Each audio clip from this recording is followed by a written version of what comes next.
ką nori nuotrauką perduoti. Ar informaciją, ar tiesiog vaizdą. Jie tikisi iš egzaminuotojo, kad jis ateis ir padarys jo darbą. Muzikavimas, dainavimas, šokimas, fotografavimas yra vienas iš tų, kas leidžia pailsėti. Yra standartas, kuriam tai parašyti. Dabar dėžutės, kokybiškai pridėsiu medžiagą ir surimus. Paprasta. Kreipkis į tą įstaigą ir ten gausi atsakymą. Nes gali skirtis požiūris. Reikia laiko. Viskam reikia laiko. Nereikia skubėti atlikti keitimų. Ypatingai, jeigu kas nors patarinėja. Arba kas nors mano, kad tai būtų geriau. Ką reiškia užaukštinti reikalavimą, jeigu parašyta 3 mm, o yra 4,5. 1,5 mm nieko nereiškia, kad yra 30% nuo to dydžio. Panašiai. Nes toks yra principas. Užrašyk, ką darai, daryk kaip užrašyta. Jūs galite įsigyti paslaugą iš mūsų pigiai, greitai ir aukščiausios kokybės. Tai antroje dalyje kalbėsime apie tai, kaip įmonėms sekasi laikytis ISO 9606 standartą, apie suvirintųjų sertifikaciją pakalbėsime, bei ISO 15613 ir 15614 grupės standartus, kurie apibrėžia suvirinimo technologijų patvirtinimą. Tai turbūt aptarsime iššūkius, problemas ir sprendimus, taip pat kaip užtikrinti sklandų suvirintųjų ugdymą ir bendravimą su jais sertifikacijos metu. Labai plati tema. Pradėkime nuo suvirintųjų sertifikacijos. Kodėl tai taip svarbu įmonėms? Reikalavimai suvirintojo sertifikavimui yra pateikti gaminio standartai. Kad suvirintoje turi, jeigu kalbam apie slėginę įrangą arba metalo konstrukcijas, tai suvirintojas turi turėti tam tikrą kvalifikaciją, turi būti sertifikuotas. Vienareikšmiškai. Čia galima būtų sulyginti su vairuotojų pažymėjimu. Daug kas gali vairuoti automobilį, bet legaliai vairuotojų automobilį gali žmogus, kuris yra praėjęs mokymus, išlaikęs egzaminą ir turi vairuotojų pažymėjimą. Panašiai ir su suvirintojais. Tas, kuris turi suvirintų galiojantį pažymėjimą, gali būti prileidžiamas prie suvirinimo darbų savo kompetencijos ribose. Kaip įmonėms sekasi laikyti šių reikalavimų? Labai platus klausimas. Iš tikrųjų, kaip sekasi laikytis reikalavimų? Kokių reikalavimų? Nes suvirintojo sertifikavimas, jisai neužsibaigia tik tai egzaminų. Suvirintojo sertifikavimas, jo kelias prasideda nuo mokymų. Jie turi būti baigę mokymo įstaigą. Ten, kur mokina suvirintojus. Gauti teorinių žinių. Tada sekantis žingsnis yra egzaminas.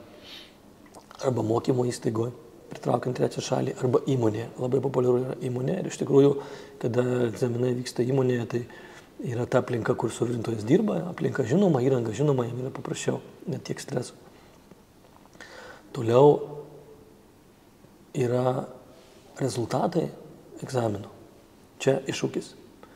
Kaip sekasi užvirinti bandomąjį pavyzdį, toks rezultatas. Kaip įmonės tą įgyvendina, kaip įmonėms sekasi to laikytis, manau, kad sekasi 100%, kadangi bet kokiu atveju ten, kur kalba eina apie suvirintojų atestaciją, dalyvauja trečia šalis. Trečia šalis visuomet dalyvauja bandymuose, paliūdina tuos bandymus, užfiksuoja, pagal savo vidinės kokybės sistemas aprašo, tuomet laukia laboratorijos išvadų ir tuo pagrindu sprendžia, ar tas bandinys atitinka reikalavimus atestacijai ar ne. Toliau išrašomas sertifikatas ir kaip sekasi toliau įmonėms, čia jau iššūkis. Nes suvirintojo sertifikavimo galiojimas yra paprastai 3 metai. Bet yra vienas niuansas, bet suvirintojo sertifikacija galioja 6 mėnesius, per kuriuos turi būti patvirtinama, kad jisai tuo būdu, tuose ribose virino ir tada pratęsiamas dar 6 mėnesiai. O šito vietoje, sakyčiau, yra didžiulis iššūkis, tai reikalinga disciplina, sekti, turėti, dokumentuoti, turi būti, aišku, atitinkami žmonės, kurie tų dalykų užsiima, tinkamai turi būti aprašyta kokybės sistemos dokumentuose, kaip tai turi būti atliekama, kas kiek laiko, kas tą turi daryti, kur užfiksuoti. Čia gal sakyčiau didesnis klausimas, kaip su tuo įmonėmis sekasi susitvarkyti, nes kartais pasitaiko tokių atvejų, kad suvirintojo kvalifikacijos pratęsimas yra atliktas, tarkim, šeštadienį arba sekmadienį, arba tokių švenčių dienose, kada jos tiesiog buvo nedarbo dienos. Tai tą dalyką reikia žiūrėti, sekti, aišku, nedaryti tokių klaidų. Ir čia reikalingas disciplinuotas, atsakingas požiūris į tai. Toliau, tai čia atestacija suvirintojo, bet dar yra vienas dalykas, mes kalbame turbūt ne vien tik tai apie suvirintojo atestaciją, nes yra dvi kategorijos, yra suvirintojai ir suvirinimo operatoriai. Tai yra tie žmonės, kurie valdo mašinas. Tai jiem irgi yra reikalavimo atestacija, tai šiek tiek kitas standartas, bet sistema yra ta pati. Manau, kad sekasi įmonėms gerai. Užsiminiai šiek tiek apie sritis ir vietas, kur reikėtų įmonėms atkreipti dėmesį.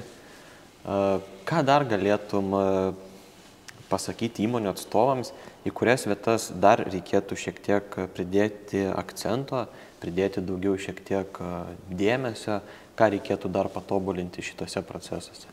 Mes kalbam apie suvirintojus. Jo, suvirintojus. Pasakysiu taip. Pirmas dalykas, ruošiantis suvirintojo sertifikavimui, reikalinga būti tikriem, kad jis yra pasiruošęs tam. Jeigu eina kalba apie sertifikatų atnaujinimą ir kada yra nepertraukiama gamyba, tai yra formalumas. Tiesiog sužiūrime pavyzdį ir tas pavyzdys patikrinimas ir viskas. Gali būti atestacija taip pat pratęsiama ir ant gamybinių pavyzdžių, tai irgi reikia neužmiršti.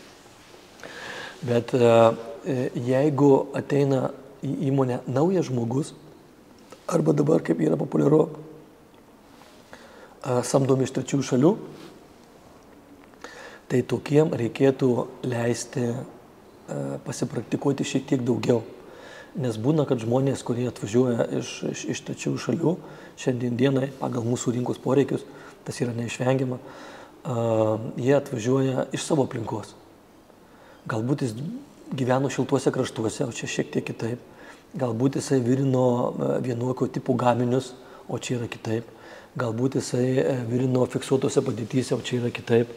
Galbūt jisai vadovavosi vienais dokumentais arba viena filosofija gamyboje, o pas mus yra disciplinuota tvarka. Jis turėtų būti pirmas dalykas supažindinimas su įmonės tvarka. Turėtų būti supažindinimas su suvirinimo dokumentais ir tuo, ko iš jo tikimasi. Ir atkreipkite dėmesį, Tomai, kad tie žmonės iš trečiųjų šalių, jie turi gebėti skaityti mūsų dokumentus pateiktus. Klausimas, kokia kalba tie dokumentai pateikti. Paprastai tai yra lietuvių kalba, nes mes esame Lietuvoje. Tai sakyčiau, kad pirmas žingsnis tokiem iš trečių šalių arba naujai priimtiems žmonėms į įmonę, patarimas įmonė būtų vidiniai mokymai, supažindinimas su vidaus tvarka, su vidaus dokumentais ir su suvirinimo procesu. Ir reikia nepamiršti dar, kad juos taip pat reikia informuoti, netgi jeigu reikia mokyti tų minimalių reikalavimų užpildymų kokybei. Nes klausimas toks, kas pirmas generuoja suvirinimo kokybę įmonėje? Kas atsako už suvirinimo kokybę? Suvirinimo inžinierius, suvirinimo kontrolierius, suvirintojas ar technikos vadovas? Kas? Ar atsakymai į šitą klausimą įvairūs? Geriausias, papildysiu, geriausias atsakymas kontrolieris. Visiškai teisingai. Yra reiškia, kokybės inžinierius ar kokybės kontrolierius atsako už tai, kad už kokybę. Čia pirma mintis, kuri peršasi, bet kas generuoja kokybę? Kokybę generuoja suvirintojai. Negalima sakyti, kad vien tik tai suvirintojas generuoja suvirinimo kokybę. Suvirinimo kokybė yra viso proceso dalis. Suvirinimo inžinierius, procedūros, patvirtintos technologijos, sąlygos, tinkama įranga, tinkamos sąlygos, daug dalykų susijęs su tuo. Bet laikiklį rankoje laiko suvirintojas. Ir jis arba generuoja kokybę, arba ne. Ir jeigu suvirintojas virina kokybiškai, rentgenui, kaip populiaru sakyti, tai yra toks pasakymas, mes taip darom, mūsų įmonė taip gamina. Jeigu suvirintojas blogai kažką tai padaro, yra dar ir toks pasakymas, jis blogai padarė. Ir užmirštama ta kokybės dalies pusė. Tai kalbant apie patarimus, aš labai atsargus su nemokamais patarimais, nes jie paprastai būna patys brangiausi. Kreipti dėmesį į vidinius procesus suvirinimo personalo sąmoningumo ugdymui. Nes atkreipkite dėmesį, kaip suvirintojas virina pavyzdį per atestaciją. Ir kaip suvirintojas virina gamybinę siūlę. Kuo skiriasi siūlė per atestaciją kokybiniu požiūriu į gamybinę siūlę kokybiniu požiūriu? Man niekuo. Bet pats procesas skiriasi. Per atestaciją, jinai tiesiog pliska. Gamybinė siūlė yra šiek tiek kitaip. Tai čia turėtų būti minimalizuotas skirtumas. Aišku, laikant atestaciją yra sąlygos. Tai daroma arba suvirinimo klasėje, arba ceche. Gamyboje gali būti šiek tiek kitaip. Gali būti ceche arba statybvietėje. Bet reikia nepamiršti tokį dalyką, kad yra gaminių standartai, kurie turi reikalavimą, kad suvirintojas atestaciją laikytų būtent statybvietėje. Nes statybvietėje bus tas metų laikas, bus ta specifinė įranga, sąlygos ir visi kiti dalykai, kurie gali įtakoti kokybę. Taip pat tie gaminių standartai, kurie reikalauja suvirintų atestaciją vykdyti statybvietėje, dar sako tokį dalyką, kad jeigu suvirintojas jau turi atestaciją, taip gali būti, taip daugumoj būna, jis atliktų bandomųjų pavyzdžio virinimą statybvietėje tuo metu laiku, prie tų sąlygų, su ta įranga, su ta technika, su tuo suvirinimo būdu. Tai čia reikalingas disciplinuotas požiūris ir atsakomybė įmonėms būtent laikytis tokios tvarkos. Nes tai yra viena iš sėkmių į kokybišką rezultatą. Daug, sakykime, išsakytų minčių ryšasi su suvirintojais, kad jie yra pirma instancija užtikrinanti kokybę įmonėje. Kaip sekasi bendrauti su suvirintojais sertifikacijos metu? Ar atsispindi, sakykime, įmonių indėlis į suvirintoją, ar jie pažįsta tos įmonės reikalavimus, ar jie pažįsta sistemas? Kaip sekasi su suvirintojais bendrauti sertifikacijos metu? Kaip asmens atliekančio sertifikavimo paslaugas suvirintojams ir bendraujant su suvirintojams, tai iš mano pusės yra deklaruojama iš karto ir labai aiškiai. Aš esu čia tam, kad netrukdyčiau. Tai reiškia stebėti procesą.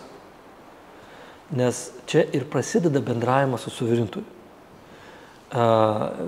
Nėra tikslo ir negali būti tikslo, jeigu kalbam apie atestaciją, įvaryti kažkokį tai baimių ir kad jisai jaustų kažkokį tai įtampą. Ne, nes jam nesigaus. Niekas to nenori. Pagal statistiką iš 10 bandinių 2-3 neatitinka vizualinės kontrolės arba neapdomosios defektoskopijos reikalavimų. Taip būna, taip gali būti. Tai nėra taip, kad 100% viskas pavyktų, netgi jeigu vienas suvirintojas atlieka daug bandinių, kažkurie tai iš jų nepraeina. Taip gali būti. Gali būti, kad visi, retais atvejais. Tai tas pats bendravimas su suvirintoju visų pirma yra, sakyčiau, sudaryti, kaip čia pasakyti, užtikrinti ramią atmosferą ir tą pozityvę aplinką tam darbui, kurį jis ruošiasi padaryti. Jis ateina į atestaciją laikyti egzaminą, jis negali turėti streso. Ir čia prasideda bendravimas su juo. Sakyčiau, toks netiesioginis. Ar jisai tikras, kad įranga tinkama? Ar jisai tikras, kad naudoja tą technologiją, kurios jam reikia, ar jisai užtikrintas dėl medžiagų atsekamumo, ar jisai užtikrintas dėl suvirinių medžiagų tinkamumo naudojimo, ar jisai užtikrintas dėl pašildymų temperatūrų, jeigu reikia. Ir taip toliau, čia daug techninių niuansų yra, bet esmė yra tame, kad kaip jis elgėsi per atestaciją. Ir čia yra įmonės dalis. Taip, kaip jis elgėsi per atestaciją, geriau jisai gamyboje nesielgs. Tai čia yra pirmas žingsnis bendravime. Jeigu kažkurio tai momentu pastebima, kad jis kažko tai nepadarė arba ketina nepadaryti, tada su juo yra bendraujama. Kaip tu manai? Ar tai reikia ar nereikia? Iš kur žinai? Kaip jis informuotas? Kaip matai, kad čia tos medžiagos, jeigu ant jų neparašyta?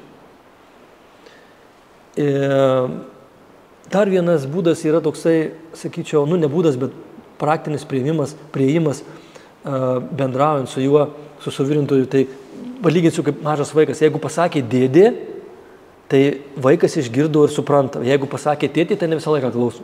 Tai čia yra tas dėdė, kuris iš šono atėjo, kuris nepažįsta, galbūt jis atsimys. Pavyzdžiui, atkreipkite dėmesį tokį, suvirintas suvirina bandinį per atestaciją. Mes kalbame apie atestaciją, ar ne?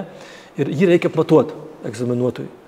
Ir klausimas toks, suvirintojui, koks yra aukštis plotis, koks nesutapimas. Ir čia niuansai. Ar jisai turi su kuo pasimatuoti, ar jisai moka su kuo pasimatuoti, ar jisai geba pasimatuoti ir įvertinti. Tai čia yra didžiulis indėlis įmonės atsakingų asmenų, šitas žinias jam nešti prieš, šitas žinias palaikyti pastoviai, nes po atestacijos jis į gamybą. Ar turi sąlygas, ar moka jomis naudotis, ar geba vertinti tai, ką pasimatavo.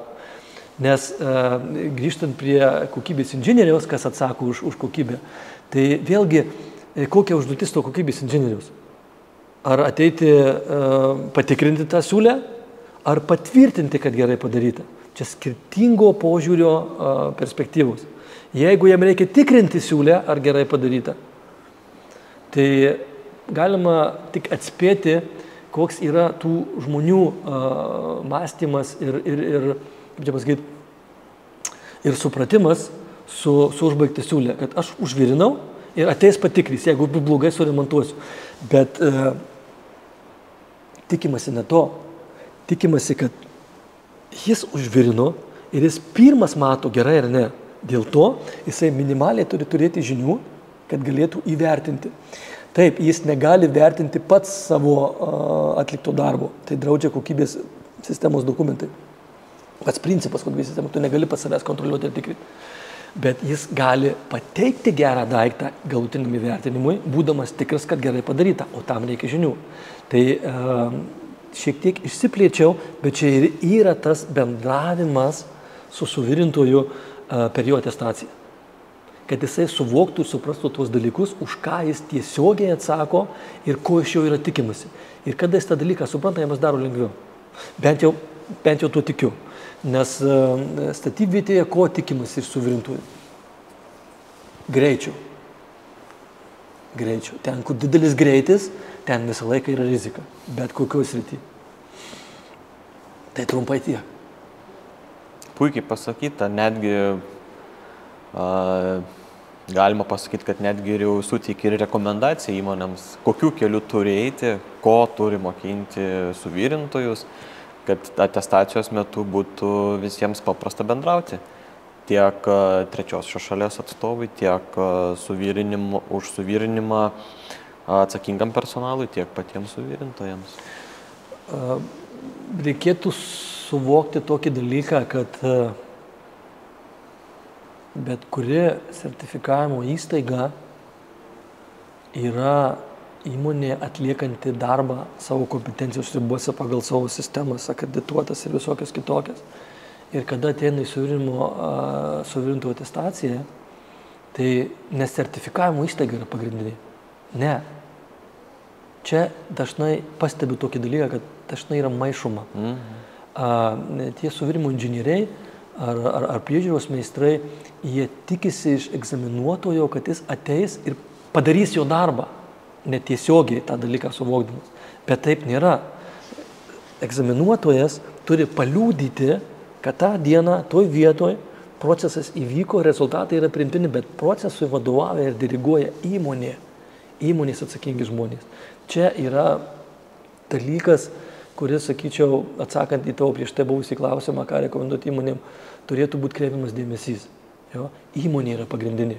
Ir kada tas dalykas yra įsisavinamas, ir tada jokio skirtumo, kas ateis į atestaciją. Pažįstama įstaiga, nepažįstama. Nes įmonė taip daro, pagal savo patvirtintą sistemą, atsakingai žiūri į savo atliekamą darbą, kokybiškai ir visai kitaip kaip įmanoma. Ir tada trečioji šalis tik tai patvirtinti turi, taip atlikta ar ne. Nepalikti vietos interpretacijų, taip šnekant. Lygiai taip pat ir galima turbūt pasakyti, kad įmonės viduje yra skirtingi padaliniai, skirtingos instancijos ir, sakykime, kaip ir pats minėjai, kokybės žmonės, ką jie turi daryti, ar jie turi viską tikrinti, ar jie turi paliudyti. Tai turbūt panašiai mintis gali prisitaikyti ir netgi bendrauti tarp skirtingų padalinių.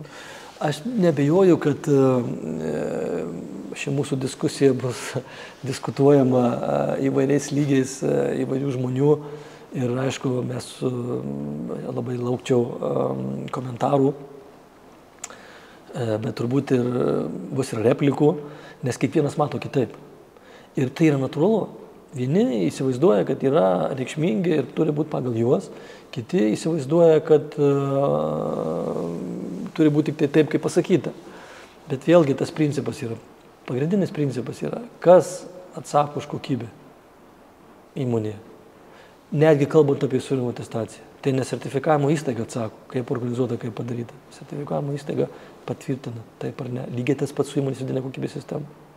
Ką kontrolierius daro?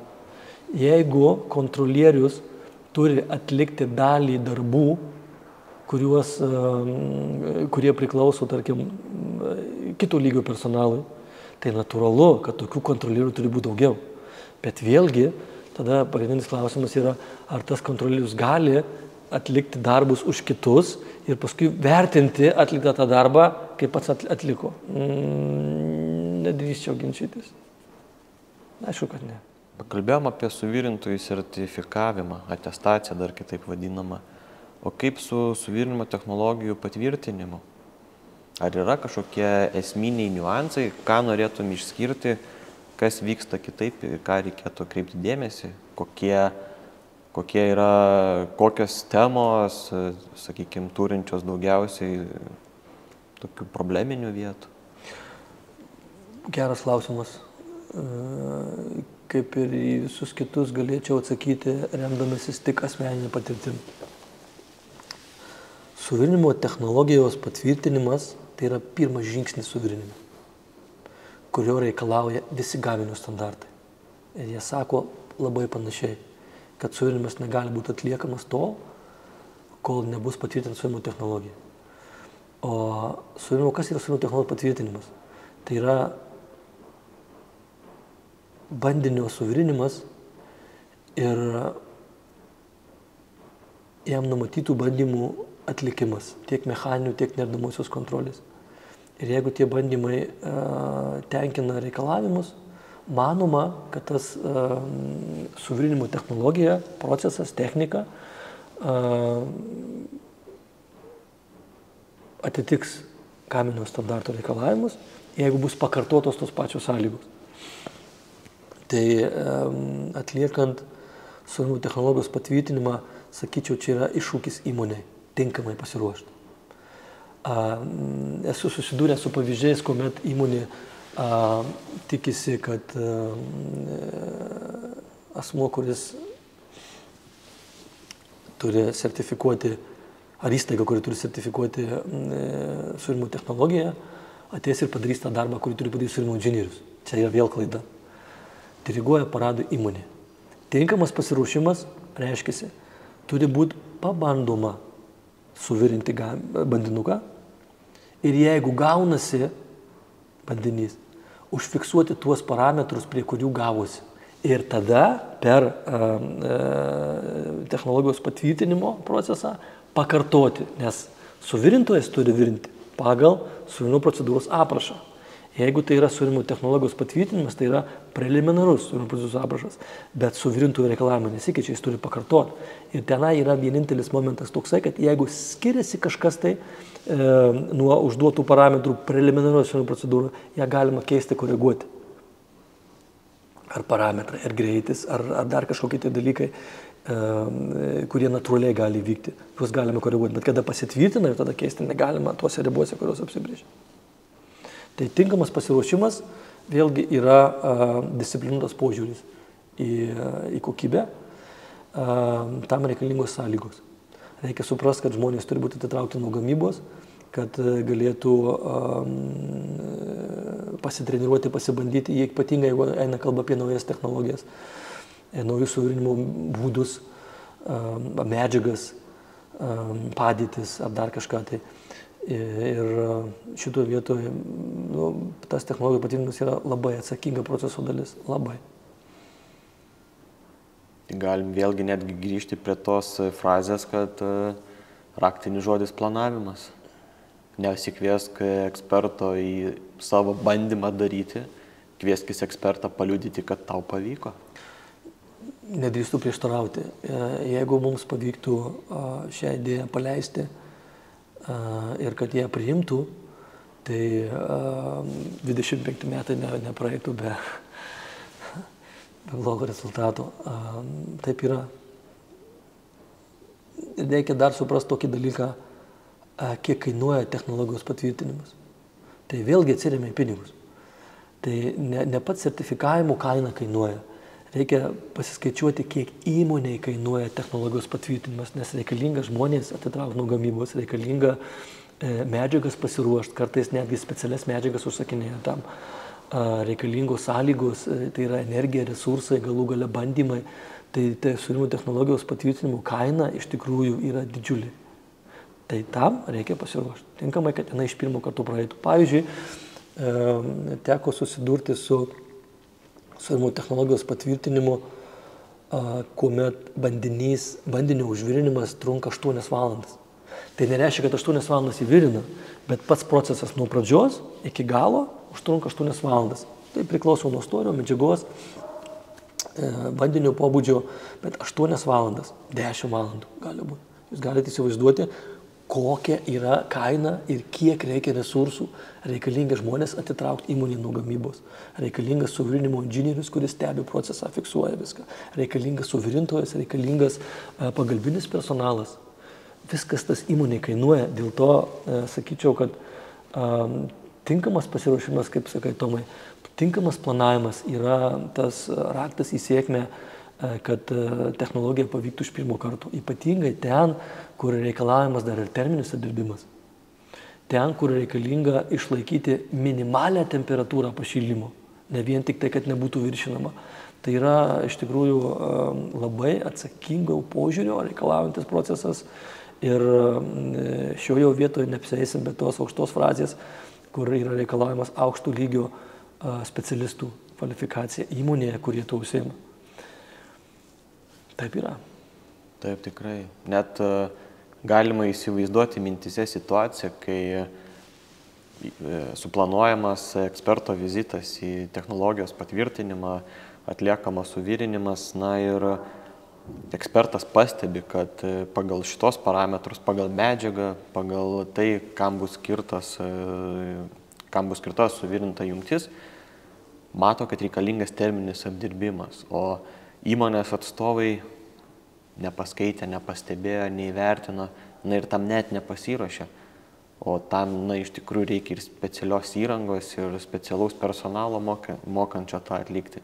Na ir iš tikrųjų net baisu pagalvoti tokią situaciją, jeigu tikrai tai būtų. Pradžioje užsiminėjai apie ISO 14731 standartą dėl suvirinimo koordinavimo.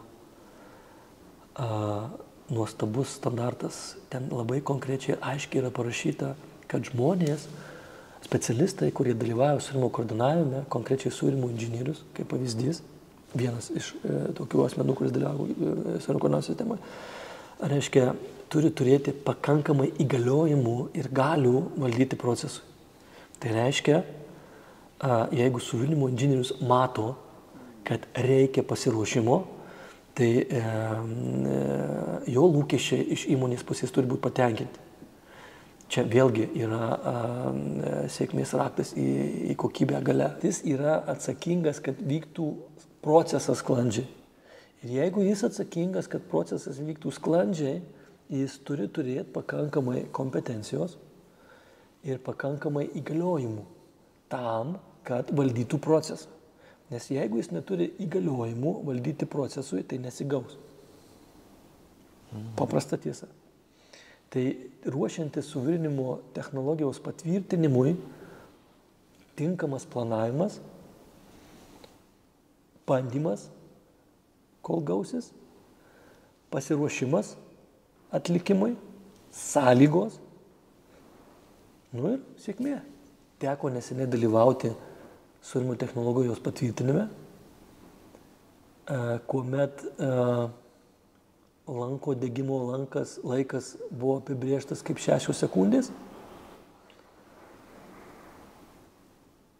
Ir vienam gaminiui bandymas nebuvo teigiamas, nes neatlaikė suvirintas sujungimas. Reikėjo lanko degimo laiką padidinti 1 sekundę. 1 sekundę. Vienam taškui 1 sekundė. Kas yra 1 sekundė? Nėra daug. Bet kada yra 5000 taškų ant gaminio, tai yra 1,5 valandos. O jeigu 2 sekundėm, kad būtų užtikrintai, tai yra 3 valandos. Jeigu yra 10 gaminių, tai galima skaičiuoti, kokios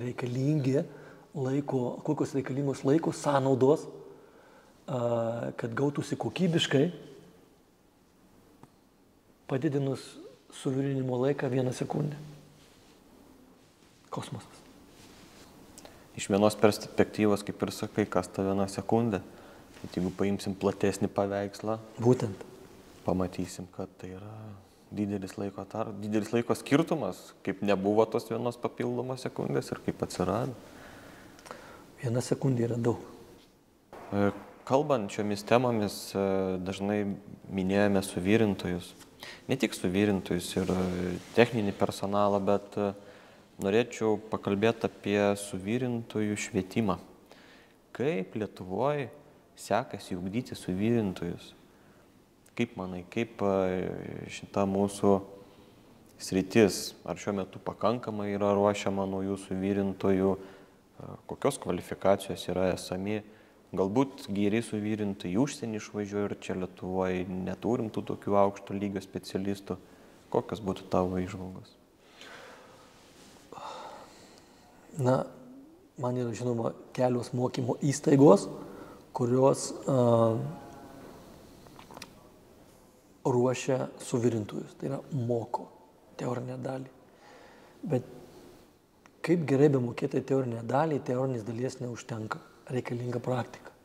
Šioje vietoje reikalinga kantrybė, kol jaunas žmogus, jaunas specialistas, pradedantysis specialistas, atėjęs į įmonę, išmoks kokybiškai virinti. Tam reikalinga vėlgi supratimas ir pagalba jam, pradedant nuo paprastų nesudėtingų gaminių, iki, aišku, ir taip plečiant jo darbų apimtis. Bet gerai suvirintojas tampama per laiką. Ir man asmeniškai teko susidurti su tokiu klausimu, kurį užduodu besimokantiems studentams suvirinimą, kaip būsimiems suvirintojams. Kodėl pasirinkote šitą specialybę? Tai atsakymai yra įvairūs. Pirmas, tai tiksliau, dažniausias atsakymas yra suvirintojai neblogai uždirba. Iš kur jie tokią informaciją gavo, aš tik tai spėt galiu, bet turbūt girdėjau, kad suvirintojai, kurie užsienį dirba, išvažiavę lietuviai ir grįžta su tam tikro aprangos kodu, su tam tikrais aksesuarais, jie gerai uždirba. Taip yra. Kad jis gerai uždirbtų, jis turi gerai virinti. Ir tenai nei vieno nėra labai jauno. Yra žmonės vidutinio amžiaus, kurie pravirinę ne vienus metus, kurie iš tikrųjų geba tą dalyką daryti. tai gerai uždirba. Kitas dalykas yra, renkant šitą specialybę, aš tikėčiau tuo, kad iš jų bus geri suvirintojai, tie, kurie pagal šeimos liniją eina. Tėtis suvirintojas, arba senelis, arba kažkas tai iš to rato, kas juos nuo vaikystės jau, jie kempuko, ten kažką tai namie garažėlį daro, jam patinka. Ir jis tada nori, kaip ir vairuotojas turėtų oficialią pažymėjimą, išmokti, gauti, taip ir jie nori semtis tų žinių ir būti tais jau tikrai suvirintojas. Tai dėl išvažiavimo į užsienį, atsakant į tavo klausimą, turbūt natūrali migracija vyksta tarp techninių darbuotojų, kurie ieško geresnių uždarbio sąlygų, tai yra normalu. Išvažiuoja į užsienį, ten turbūt randa tą, ko ieško ir be abejo, jie kažkiek tai laiko grįžta. Aš asmeniškai pažįstu suvirintojų, kurie dirba užsienyje pusę metų per metus. Reiškia, 3 mėnesius dirba, 3 mėnesius namie, 3 mėnesius dirba, 3 mėnesius namie. Ir namie jis nesėdi, o jis įsidarbina įmonėje, kurio prieš tai buvo ir kažkur tai kitur, kad nepamesti tų įgūdžių, kad galėtų toliau rinti. Ir kvalifikacija tokių specialistų mane tiesiog stebina. Jisai žino, kad be SPA jis nepradės veikt, jis žino, kad jam reikia sąlygų, jisai žino, kad jam reikalinga atėjęs į cechą, kad būtų atkaitinimų pečius, jeigu reikalinga elektrodai ir vietų penalas, jis tokius klausimus užduoda. Ar aš turėsiu tokias sąlygas? Nes jis kokybiškai nepadarys. Paskutiniam tendencijom atvažiuojančių yra daug. Tie atvažiuoja su patirtim, kurios mes nežinom. Ką jis baigęs, ką jis mokėsis iš suvirinimo, kur jisai dirbęs. Visi jie ten turi atšviestų pažymėjimų, kažkokių tai sertifikatų. Pats geriausias testas yra bandomasis pavyzdukas. Užvirino, tvarkoj. Bet, kad užvirint, jis turi užduoti klausimus prieš tai, kur mano technologija, kur sąlygos, kur tas, kur anas. Tokį specialistą rinkčiausi prioriteto tvarka. Turbūt tenka įmonėse daug dalyvauti ir rengiant tą tokį vadinamą neformalų švietimą. Ar tenka skaityti paskaitas ne tik techniniam personalui, bet ir suvirintojams? Ar įmonės deda, sakykime, investuoja į suvirintojų neformalų ugdymą, ar tik tai labiau paremta į techninio personalo ugdymą? Atsakant į tavo klausimą, pasakysiu taip. Pagrindinė investicija įmonėse yra į techninio personalo ugdymą. Tai yra inžinieriai, priežiūros meistrai, kokybės kontrolės inžinieriai, personalas. Čia yra pagrindinė orientacija, į kur kelia kvalifikacija, kadangi tai yra susiję su konkrečiu gaminiu standartu pagal gamybinį pobūdį, tai yra susiję su gamybinė specifika, tai gali būti ir yra susiję su kitokiais standartais nei europiniai, pavyzdžiui, amerikietiškais ar specifiniais vokiškais standartais, kur įmonės realiai neturi žinių ir patirties. Jie kartais kreipiasi dėl tokių modulių, kad įmonės investuotų į suvirintojų ugdymą, kvalifikacijos palaikymą, tenka susidurti, prisipažinsiu, labai retai. Labai retai. Negaliu paaiškinti, kodėl. Galbūt įmonė yra kieta struktūra, kurie vidaus tvarka tą dalyką daro, kuo aš linkęs abejoti. Bet čia yra tinkamas požiūris, mano manimu, palaikyti, reiškia, tą discipliną ir tvarką, galų gali atnaujinti žinias bent kartą metuose, kai ateina dėdė ir pasako. Taip vaikas lengviau atsimena. Teko susidurti su suvirintojų, kaip čia pasakyti, tais kvalifikacijos atnaujinimo žiniom, ar tiesiog pasidalinimu patirtim, ar standartų išaiškinimu. Taip, tenka susidurti, teko. Ir galiu pasakyti, kad tokiuose renginiuose norėčiau matyti ir prižiūrinti personalą, ir inžinierius, kurie ruošia technologijas, ir meistrus, kurie prižiūri darbus, kad jie pirmi išgirstų iš savo pavaldos personalo ir tos pirmos grandies, kuri generuoja kokybę, su kokiom problemom jie susiduria, ko jie tikisi, ko jiem reikia. Nes vien tik reikalauti greičio ir rezultato gale dienos ant siūlių skaičiaus nėra visiškai teisingas požiūris į suvirintoją. Jisgi irgi žmogus. Jis tiesiog virina. Sako, suvirintojas dirba 8 valandas. Taip, suvirintojo darbo laikas galbūt 8 arba 10 valandų, bet kiek tų valandų per dieną jis realiai virina? Ne 8. Bet į tas 8 įeina jau pasiruošimas. Galbūt reikia ir sustojimai, ir pašildymai, ir palaukimai, kol atauš, ir pasiruošimai, ir išpjūvimai, daug visokių kitokių dalykų. Tai yra varginantis darbas, nes jis yra tas, kuris liečiasi prie lankų. Nu, netiesiogiai liečiasi, bet kuris bendrauja su lanku, kuris degina pridėtinį metalą. Suvirinto pagrindinė užduotis yra kokybiškai pridėti suvirinimo medžiagą į suvirinimo zoną. Viskas. O tas kokybiškai pridėti suvirinimo medžiagą į suvirinimo zoną yra labai platu. Reikia ir sąlygų, ir žinių, ir technologijos patvirtintos, ir tinkamo aprašo, kuriuo vadovaujantis ir gebant jį skaityti, jis galėtų tą darbą padaryti. Bet yra standartas, kuriam tai parašyta. Suvirinimo pagrindinė užduotis - kokybiškai pridėti suvirinimo medžiagą į suvirinimo zoną. Paprasta.